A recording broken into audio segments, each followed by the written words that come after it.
Hello नमस्कार, मेरा नाम ऋषभ सिंह और आप देख रहे हैं करंट अफेयर्स पार्ट बाय अड्डा 247। दोस्तों, यूएस में इलेक्शंस हो चुके हैं।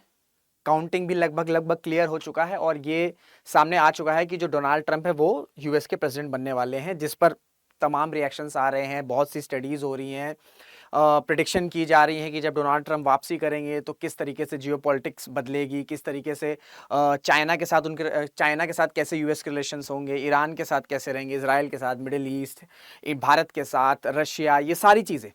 तो जियोपॉलिटिक्स के साथ साथ इकोनॉमिक, ठीक है, जो यूएस की इकोनॉमी है, क्योंकि अभी हम यूएस की इकोनॉमी की बात करें तो वो कुछ खास परफॉर्म नहीं कर रही है।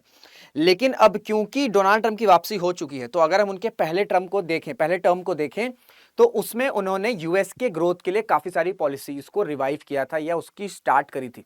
तो अब एक्सपेक्टेड ये है कि डोनाल्ड ट्रंप वही प्रोसेस, वही पॉलिसीज को फॉलो करेंगे और यूएस की इकोनॉमी को स्ट्रांग करने की कोशिश करेंगे, क्योंकि उनका मानना यह रहा है कि यूएस को अगर अपनी हेजीमनी को कंट्रोल करना है या बनाए रखना है, ठीक है, हेजीमनी को बनाए रखना है, तो उसके लिए इकोनॉमी ग्रो होती रहना बहुत ज्यादा जरूरी है। तो जब ये एक्सपेक्टेशन है मार्केट में कि अब जो डोनाल्ड ट्रंप है वो यूएस की इकोनॉमी को स्ट्रांग करेंगे, तो इस वजह से क्या होगा, डॉलर ऑटोमेटिक स्ट्रांग होगा। तो इसी वजह से इस प्रिडिक्शन या इस स्टडी की वजह से ये हुआ है कि जो दूसरी करेंसीज हैं वो वीक होना शुरू हो चुकी हैं, इंक्लूडिंग इंडियन रुपीस। इस वक्त अगर मैं बात करूं, जब यूएस के इलेक्शंस हो गए, वोटिंग तो हो चुकी है, काउंटिंग ऑलमोस्ट डन हो चुका है, 217 इलेक्टोरल वोट पार हो चुका है और डोनाल्ड ट्रंप प्रेसिडेंट बनने वाले हैं। तो ऐसे में जो इंडियन रूपी है वो हिस्टोरिक लो पर चला गया है if we compare with dollars, जिसको कहा जाता है, जो टर्म है, बुलिश डॉलर आउटलुक। अब इसका मतलब ये होता है कि आपको आ जाता ना एक आपको आभास आ जाता है कि ये चीज होने वाली। जैसे आपने एग्जाम के लिए बहुत अच्छी पढ़ाई करी, आपने एग्जाम दिया, आपको ये इंटेंशन आ जाता है अंदर से, यार, कि मैंने एग्जाम बहुत अच्छा दिया है और मैं एग्जाम को क्वालिफाई कर लूंगा। तो इसी वजह से, क्योंकि अब इसी को हम कहते हैं bullish dollar outlook in terms of rupee and dollar के कंपेयर में।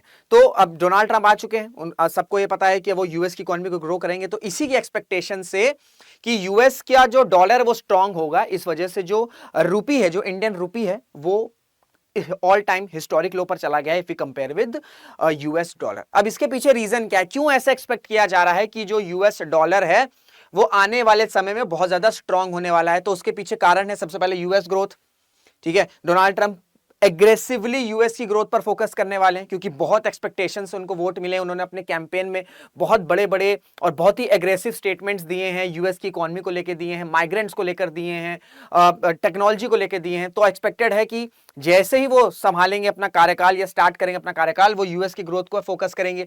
अब यूएस की ग्रोथ पर फोकस करेंगे तो उसके लिए फेडरल पॉलिसीज जो होती है, जैसे आरबीआई पॉलिसीज निकालती है, इसी तरीके से फेडरल पॉलिसीज पर भी फोकस किया जाएगा। और उसमें जो सबसे इंपॉर्टेंट चीज होगी या जो इंपॉर्टेंट फैक्टर होगा वो होगा कि जो फेडरल बैंक है, जो यूएस का फेडरल बैंक है, वो इंटरेस्ट रेट्स को हाई करेगा। अब जब इंटरेस्ट रेट्स को हाई करेंगे तो उससे क्या होगा, उससे जो इन्वेस्टर्स हैं वो अट्रैक्ट होंगे। ऑब्वियसली बात है, अगर मेरे को किसी इकोनॉमी में अगर ज्यादा इंटरेस्ट मिल रहा है, अगर मुझे कहीं 8% मिल रहा है, दूसरे देश में मुझे अगर वही 12% मिल रहा है, 10% मिल रहा है, तो ऑब्वियसली बात है मैं अपना पैसा कहां लगाऊंगा, उस देश में लगाऊंगा जहां पर मुझे 10 से 12% का इंटरेस्ट रेट या रिटर्न रेट मिलेगा। तो ऑब्वियसली बात है, जब इंटरेस्ट रेट बढ़ाए जाएंगे तो इन्वेस्टमेंट जो है वो आएगी। और इसी के साथ साथ ये भी एक्सपेक्टेड है, क्योंकि अभी ग्लोबल इंस्टेबिलिटी का माहौल है। अगर हम वेस्ट एशिया की बात कर लें, क्राइसिस चल रहा है, यूरोप में अपना क्राइसिस चल ही रहा है, रशिया यूक्रेन तो है, साथ ही साथ फ्रांस में अपने इश्यूज चल रहे हैं, ठीक है, और जो दूसरे देश हैं यूके में अपने इश्यूज चल रहे हैं। तो फिर आपका एशिया में, मैं आपको बता चुका हूं, मिडिल ईस्ट वाला, उधर अगर हम बात करें साउथ कोरिया और नॉर्थ कोरिया में भी चीजें ठीक नहीं चल रही है, चाइना जापान का भी इशू हो सकता है, चाइना ताइवान का भी इशू हो सकता है। तो एक ग्लोबल इंस्टेबिलिटी फैली हुई है, और अगर इंस्टेबिलिटी नहीं भी है तो ये डर है इन्वेस्टर्स के अंदर अंदर कि यार माहौल सही नहीं है, इस वक्त माहौल सही नहीं है। तो ऐसे में लोग एक सेफ ऑप्शन तलाश करेंगे, और वो सेफ ऑप्शन क्या है, वो सेफ ऑप्शन है कि भाई हम डॉलर में इन्वेस्ट कर देते हैं, एटलीस्ट ये सुरक्षित तो रहेगा। अगर हम अपने पैसे बढ़ा नहीं रहे तो एटलीस्ट हम अपना प्रिंसिपल अमाउंट तो नहीं खोएंगे। तो इन सब वजह से क्या हो रहा है कि जो यूएस का डॉलर है वो एक्सपेक्टेड है कि वो स्ट्रांग होगा, तो इस वजह से वो स्ट्रांग हो रहा है एंड अल्टीमेटली जो फॉरेन करेंसीज हैं इंक्लूडिंग इंडियन रुपीज वो कमजोर होते चली जा रही हैं। और ये मैं आपको ग्राफ्स के थ्रू भी बताना चाहूंगा कि Indian rupee weakens as US dollar strengthen. इस तरीके से अगर हम 10 सितंबर की बात करें, 17 सितंबर है, 24, 1 अक्टूबर, 8, 15, 22, 5 नवंबर तक, एकदम लेटेस्ट डेटा किस तरीके से ये जो डॉलर है वो बढ़ता चला जा रहा है। ठीक है, जो ग्रीन है ना ये आपका डॉलर है, डॉलर किस तरीके से बढ़ रहा है एंड इसी के कंपेयर में जो इंडियन रुपी है वो ऑटोमेटिकली अपना लो होते चला जा रहा है। और इस वक्त 84.36 इंडियन रुपी है। ठीक है, $1 की जो कीमत है रुपी के टर्म से वो है 84.36। इस वजह से हिस्टोरिक लो पर है ये। ठीक है, हिस्टोरिक लो पर है और इसका रीजन मैं आपको बता चुका हूं कि ग्लोबल रीजंस भी है एंड साथ ही साथ डोमेस्टिक इश्यूज भी हैं। देखिए, जब भी रुपी, आपको मैं थोड़ा सा इकोनॉमिक का कॉन्सेप्ट बता देता हूं, जब भी रुपी आपका वीक होता है, ठीक है, जब भी आपका रुपी वीक होता है कंपेयर टू डॉलर्स, तो होता क्या है कि हमारे जो इंपोर्ट्स होते हैं ना वो ऑटोमेटिकली कॉस्टली हो जाते हैं, वो ऑटोमेटिकली कॉस्टली हो जाते हैं। ठीक है, ऑटोमेटिकली कॉस्टली हो जाते हैं क्योंकि जितना सामान हम एक कुछ अमाउंट में रुपीस, कुछ एक्स अमाउंट रुपीस में खरीद रहे हैं, उसी एक्स अमाउंट में वो जो क्वांटिटी वो कम हो जाती है जब रुपी डाउन होता चला जाता है। ठीक है, अगर हम 100 रुपए में 10 खरीद रहे हैं, 10 कोई प्रोडक्ट खरीद रहे हैं, तो जब रुपी जो है वो वीक होता चला जाएगा तो वही 100 रुपए में शायद हमें 8 चीजें मिले या 7 चीजें मिले या 7 प्रोडक्ट मिले।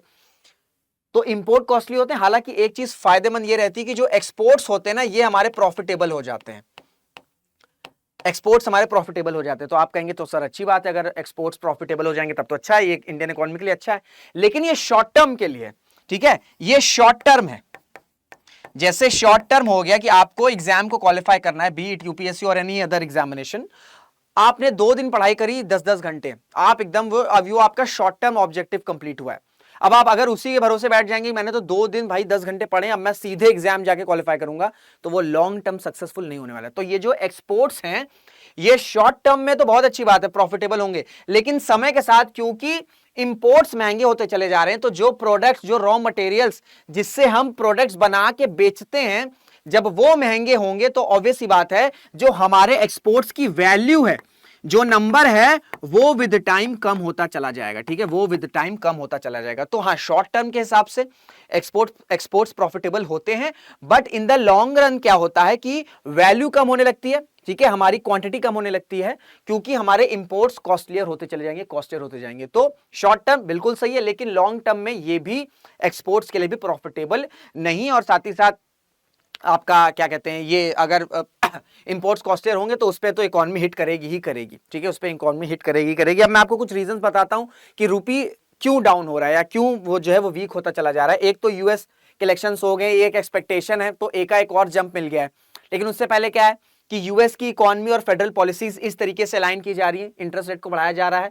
ठीक है, इंटरेस्ट रेट को बढ़ाया जा रहा है, डॉलर का डिमांड बढ़ रहा है, तो ऑटोमेटिकली डॉलर जो है वो मजबूत होता चला जा रहा है। फिर जो ऑयल प्राइसेस हैं वो महंगे हो रहे हैं, वो बढ़ रहे हैं। ठीक है, जो ऑयल प्राइसेस हैं वो महंगे होते चले जा रहे हैं। तो इससे क्या हो रहा है, इससे जो इंडिया का, जो भारत का इंपोर्ट कॉस्ट है वो कहीं ना कहीं बढ़ रहा है। तो इस वजह से भी जो रुपी है वो वीक होता चला जा रहा है। प्लस ये दो आपके इंटरनेशनल फैक्टर्स हो गए, प्लस हमारे कुछ डोमेस्टिक फैक्टर्स भी हैं। एंड सबसे इंपॉर्टेंट है उसमें ट्रेड डेफिसिट। ट्रेड डेफिसिट का मतलब ये होता है कि हम इंपोर्ट ज्यादा कर रहे हैं, एक्सपोर्ट्स कम कर रहे हैं, यानी कि हम खर्चे ज्यादा कर रहे हैं और हमें मुनाफा कम हो रहा है, हम रेवेन्यू कम कमा रहे हैं और हम खर्च ज्यादा कर रहे हैं, हमारा बर्न ज्यादा है। तो इसलिए ट्रेड डेफिसिट एक इंपॉर्टेंट डोमेस्टिक फैक्टर है जिस वजह से रुपी जो है वो आपका वीक हो रहा है। एंड ये दो इंपॉर्टेंट है, यूएस इकोनॉमी और फेडरल पॉलिसीज, यूएस की फेडरल पॉलिसीज एंड जो ऑयल प्राइसेस बढ़ते चले जा रहे हैं क्योंकि इंस्टेबिलिटी है वेस्ट एशिया में। तो ये 3 इंपॉर्टेंट फैक्टर्स हैं जिसकी वजह से जो रुपी है वो डिक्लाइन होता चला जा रहा है। और ये आप 2019 से ट्रेंड देख रहे होंगे कि कैसे धीरे धीरे करके क्योंकि 2019 के बाद ही कोविड आ गया। ठीक है, 2 साल कोविड में रहे, उसके बाद 2022, 2020, 2021, 2020 में आपका फर्स्ट वेव आया कोविड का, 2021 में सेकंड वेव आया, 2022 में रशिया यूक्रेन वॉर शुरू हो गया, 23 में आपका इजराइल हमास का इशू शुरू हो गया, 24 में अब आप देख रहे हैं कि किस तरीके की क्राइसिस चल रही है। जो 2022-23 में क्राइसिस शुरू हुआ था वो अभी भी चलता ही चला जा रहा है। तो 20 के बाद से ही ये जो डेकेड शुरू हुआ तब से ग्लोबल इंस्टेबिलिटी फैली हुई है। इसी वजह से क्या हो रहा है कि जो ग्लोबल इकोनॉमी है वो उस तरीके से रिकवर कर ही नहीं पा रही है क्योंकि एक इवेंट खत्म होता है दूसरा शुरू, दूसरा इवेंट शुरू होता है तो तीसरा शुरू, तीसरा खत्म होता है तो चौथा शुरू, और कई बार चौथा शुरू हो जाता है तीसरा दूसरा खत्म ही नहीं हुआ रहता है। ठीक है, तो मल्टीपल इवेंट्स चल रहे हैं जो कि बहुत ज्यादा अच्छे नहीं है, इस वजह से ग्लोबल इकोनॉमी ओवरऑल जो ग्लोबल इकोनॉमी वो हिट पर है। अब देखिए, रूपी अगर हमारा वीक है कंपेयर टू डॉलर तो इसके इंपैक्ट क्या होंगे? सबसे इंपॉर्टेंट बात है भाई, इन्फ्लेशन बढ़ेगा।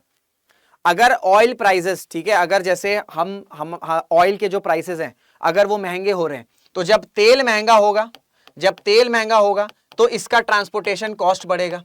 जब ट्रांसपोर्टेशन कॉस्ट बढ़ेगा तो इस ट्रांसपोर्टेशन से, जैसे आप ट्रक्स देखती हैं, ट्रेन्स देखते हैं, उससे क्या होता है, उससे जो गुड्स हैं वो ट्रांसपोर्ट होते हैं। जब वो ट्रांसपोर्ट कॉस्ट बढ़ेगा तो ऑटोमेटिकली वो गुड्स के चार्जेस को इंक्लूड करेंगे। ठीक है, तो ऑलरेडी गुड्स के कुछ चार्जेस होंगे एक्स अमाउंट, प्लस इसमें ट्रांसपोर्टेशन कॉस्ट भी ऐड कर दिया जाएगा। तो जब रिटेल मार्केट में जाएगा तो रिटेल मार्केट वाले जो हैं वो ज्यादा पैसा देंगे। जब उनके पास ज्यादा पैसा खर्चा होगा तो ऑटोमेटिकली बर्डन किस पर आएगा? हम और आप, जो आम जनता है, जो कंज्यूमर है। तो कंज्यूमर की जेब से पैसा फिर ज्यादा खर्चा होगा, तो ओवरऑल जो है इन्फ्लेशन बढ़ने लगेगा। ठीक है, इन्फ्लेशन बढ़ने लगेगा। फिर साथ ही साथ क्या होगा कि इंपोर्ट्स जो है, मैं आपको बता चुका हूं, इंपोर्ट्स जो है वो हमारे इंपैक्ट कर जाएंगे। ठीक है, एक्सपोर्ट्स थोड़े टाइम के लिए, शॉर्ट रन के लिए फायदेमंद होंगे, लेकिन not for the long term. ठीक है, not for the long term. और इन्वेस्टमेंट के भी इश्यूज आ सकते हैं। अभी मैंने एक न्यूज कवर करी थी थोड़े दिन पहले ही कि अक्टूबर में मार्च 2020 के बाद से बहुत बड़े लेवल पर जो फॉरेन इन्वेस्टर्स हैं वो उन्होंने अपना पैसा पुल आउट कर लिया है। तो अगर भारत की इकोनॉमी में इन्फ्लेशन रहेगा, इंपोर्ट्स महंगे होते चले जाएंगे, तो उससे क्या होगा? इससे इन्वेस्टर्स का कहीं ना कहीं कॉन्फिडेंस नहीं आएगा। ठीक है, इन्वेस्टर्स का कहीं ना कहीं कॉन्फिडेंस नहीं आएगा, जिससे जो वो पैसा लगा रहे हैं वो अपना पैसा या जो अपना इन्वेस्टमेंट है वो कम कर देंगे। ठीक है, तो ये कुछ ऐसे फैक्टर्स हैं जो इंडियन इकोनॉमी को काफी इंपैक्ट कर सकते हैं। इसी वजह से जो रुपी का जो वैल्यू जो गिर रहा है उसे कंट्रोल करने के लिए तमाम मेजर्स निकाले जाते हैं, चाहे हम आरबीआई की बात कर लें, चाहे हम गवर्नमेंट की तरफ से बात कर लें। जैसे रिजर्व मैनेजमेंट किया जाता है आरबीआई की तरफ से, कैसे होगा कि भाई डॉलर को बेचो। जब डॉलर सेल होगा, ठीक है, जब डॉलर सेल होगा तो रुपी की डिमांड बढ़ेगी, और जब किसी भी चीज की डिमांड बढ़ेगी तो उसकी वैल्यू अपने आप स्ट्रांग हो जाएगी। ठीक है, अपने आप स्ट्रांग हो जाएगी। तो सबसे इंपॉर्टेंट चीज है कि डॉलर को सेल करो और रुपीस को मार्केट से खींचो, तो रुपए की डिमांड बढ़ेगी, और जब रुपए की डिमांड बढ़ेगी तो ऑटोमेटिकली उसकी वैल्यू बढ़ेगी। ठीक है, फिर है इंटरेस्ट रेट्स को बढ़ाया जाए, सो दैट जो इन्वेस्टर्स हैं वो ज्यादा से ज्यादा अट्रैक्ट हो इंडियन मार्केट में और ज्यादा से ज्यादा पैसा लगाएं।